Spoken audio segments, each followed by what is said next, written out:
Hello everyone, I am Tanya. Welcome to healthy tips with Tanya. आज healthy tips with Tanya में एक बहुत ही ज़्यादा हेल्दी फॉक्सटेल मिलेट की खिचड़ी बनने जा रही है। फॉक्सटेल मिलेट को काकुम और कांगनी के नाम से भी जाना जाता है फ्रेंड्स। फॉक्सटेल मिलेट हमारी बॉडी के लिए बहुत ज़्यादा हेल्दी है फ्रेंड्स। इससे ब्लड प्रेशर कंट्रोल में रहता है। ये हार्ट के लिए बहुत ज़्यादा अच्छा है। जिन लोगों को टाइप 2 डायबिटीज़ है उसको ये कंट्रोल में पूरी तरह से करता है। और बोन्स के लिए बहुत अच्छा है, मसल्स के लिए बहुत अच्छा है, हमारी स्किन के लिए बहुत अच्छा है। फॉक्सटेल मिलेट के बेनिफिट्स बहुत ज़्यादा है फ्रेंड्स। तो इसकी जो मिलेट इतना ज़्यादा हेल्दी है, उसकी खिचड़ी कैसे बनाई जाती है, चलिए मेरे साथ बनाना शुरू करते हैं। वेट लॉस के लिए और डायबिटीज पेशेंट के लिए फ्रेंड्स आज मैं खास तौर पर ये फॉक्सटेल मिलेट की खिचड़ी बनाऊंगी। ये खिचड़ी सच में ही बहुत ज्यादा हेल्दी होती है। जो लोग सच में डायबिटीज से परेशान हैं और जिनका डायबिटीज डाउन नहीं जा रहा है, तो वो इस खिचड़ी को अपनी डाइट में जरूर शामिल कीजिए। इसको लेने से हमारा डायबिटीज एकदम कंट्रोल में रहता है। और साथ के साथ जो लोग बढ़ते हुए वजन से परेशान हैं, जिनका वेट कम नहीं हो रहा है, वो भी इस खिचड़ी को ले सकते हैं। इस खिचड़ी को लेने से हमारा वेट भी जल्दी जल्दी डाउन होता है।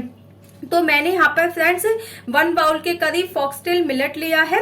इस मिलेट को मैंने 4 से 5 बार अच्छे से वॉश करके 3 घंटे के लिए सोक करने के लिए छोड़ दिया था। लेकिन वॉश करते समय ये जो फॉक्सटेल मिलेट है, इसका दाना बहुत छोटा होता है फ्रेंड्स, जैसा कि आप देख रहे हैं। तो ये इजीली अच्छे से वॉश नहीं होता। आप इसको छलनी की हेल्प के थ्रू वॉश कीजिए, जिससे ये पानी के थ्रू नीचे नहीं जाएगा, इजीली वॉश हो जाएगा। तो इसको मैंने 2 से 3 घंटे के लिए वॉश करके इसको सोक करने के लिए छोड़ दिया है फ्रेंड्स। देखिए मैं इस तरह से दिखा देती हूँ। ये सोक होने के बाद कुछ इस तरह से हो चुका है। चलिए इस खिचड़ी को हम प्लेन भी बना सकते हैं और वेजिटेबल डालकर भी बना सकते हैं। और प्लेन भी बहुत टेस्टी लगती है फ्रेंड्स। और लेकिन अगर वेजीज डालकर हम इस खिचड़ी को बनाएंगे तो इस खिचड़ी का टेस्ट भी दुगना हो जाएगा और ये खिचड़ी अपने आप में और हेल्दी हो जाएगी। तो मेरी वेजीज कुछ इस प्रकार से है फ्रेंड्स। 1 मैंने कैप्सिकम लिया है, कैप्सिकम को भी मैंने बारीक बारीक चॉप कर लिया है। 1 मैंने अनियन लिया है, अनियन को भी मैंने बारीक बारीक चॉप कर लिया है। 1 ही मैंने कैरेट लिया है, कैरेट को भी मैंने बारीक बारीक चॉप कर लिया है।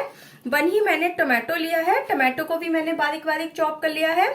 और 1 बाउल के करीब मैंने हरे मटर लिए हैं फ्रेंड्स।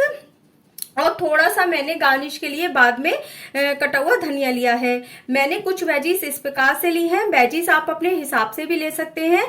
आप इसमें बारीक चॉप किया हुआ पालक का भी यूज कर सकते हैं, आप इसमें गोभी का भी यूज कर सकते हैं, फ्रेंच बीन्स का भी यूज कर सकते हैं फ्रेंड्स। लेकिन अब इस खिचड़ी में हमें केवल आलू का यूज नहीं करना है, क्योंकि आलू हमारे डायबिटीज पेशेंट के लिए हेल्दी भी नहीं होता है और जो लोग वेट लॉस पर हैं उनके लिए भी हेल्दी नहीं होता है, क्योंकि आलू में बहुत अधिक मात्रा में स्टार्च पाया जाता है।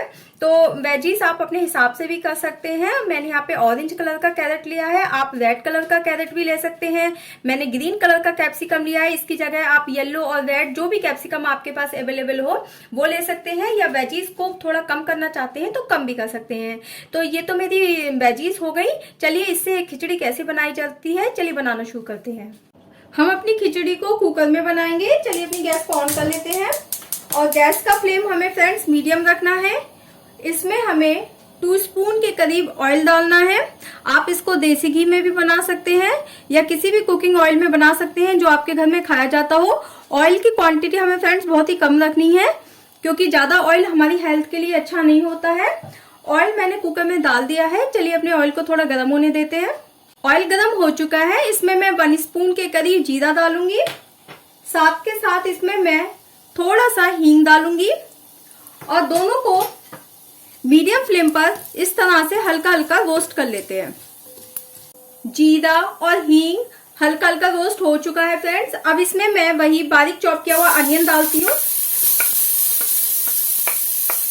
अनियन डालने के बाद इसको लगातार चलाते हुए मीडियम फ्लेम पर हल्का हल्का रोस्ट कर लेते हैं। हल्का हल्का रोस्ट हो चुका है। हमें इसको बहुत ज्यादा रोस्ट नहीं करना है, वरना खिचड़ी में बहुत अच्छा टेस्ट नहीं आता है। अब इसमें मैं वही अपना बारीक चॉप किया हुआ टमाटो डाल देती हूँ। टमाटो डालने के बाद भी इसे सॉफ्ट होने तक रोस्ट कर लेते हैं। टमाटो भी हमारा सॉफ्ट हो चुका है फ्रेंड्स। इसमें बाकी की बची हुई सारी वेजिटेबल डाल देते हैं। कैप्सिकम डाल रही हूँ फ्रेंड्स, मैं यहाँ पर कैरेट डाल रही हूँ,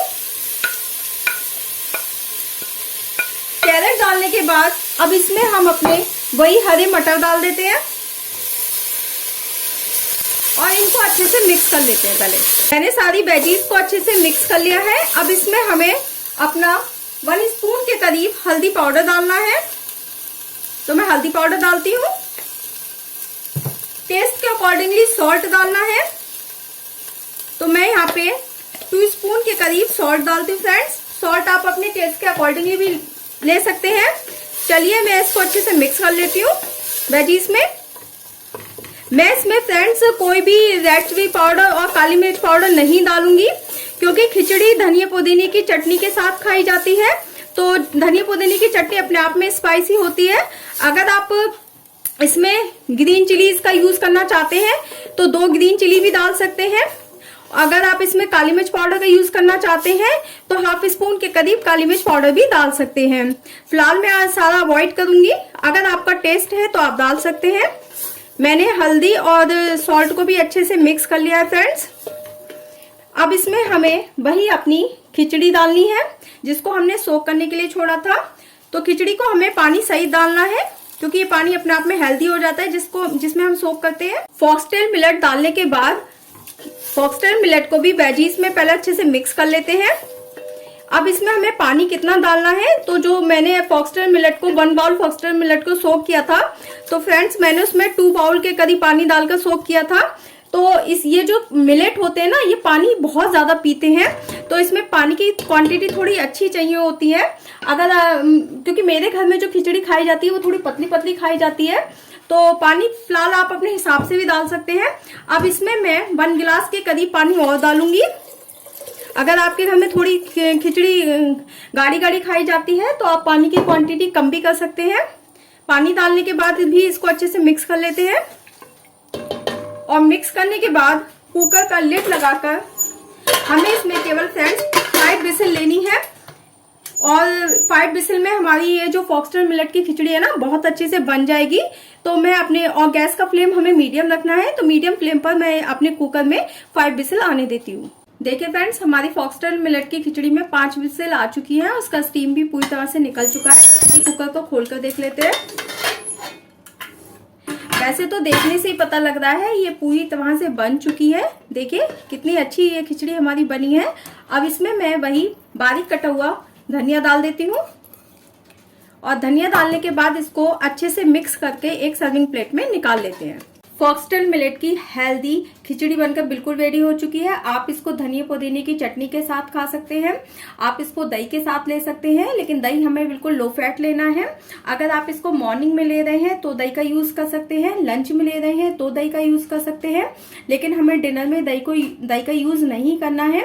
ये बहुत ज्यादा हेल्दी खिचड़ी है फ्रेंड्स। अगर आप सच में ही बढ़ती हुई डायबिटीज से परेशान हैं तो इस खिचड़ी को अपनी डाइट में जरूर शामिल कीजिए। अगर आप बढ़ते हुए वेट से परेशान हैं तो भी इस खिचड़ी को जरूर अपनी डाइट में शामिल कीजिए फ्रेंड्स। इस खिचड़ी को लेने से आपका वेट भी डाउन होगा, आपकी डायबिटीज भी कंट्रोल में रहेगी, और बहुत सारे हेल्थ बेनिफिट्स मिलेंगे। तो इस खिचड़ी को अपनी डाइट में जरूर शामिल कीजिए फ्रेंड्स। ये खिचड़ी जितनी ज्यादा हेल्दी है, और यकीन मानिए खाने में भी बहुत ज्यादा टेस्टी लगती है।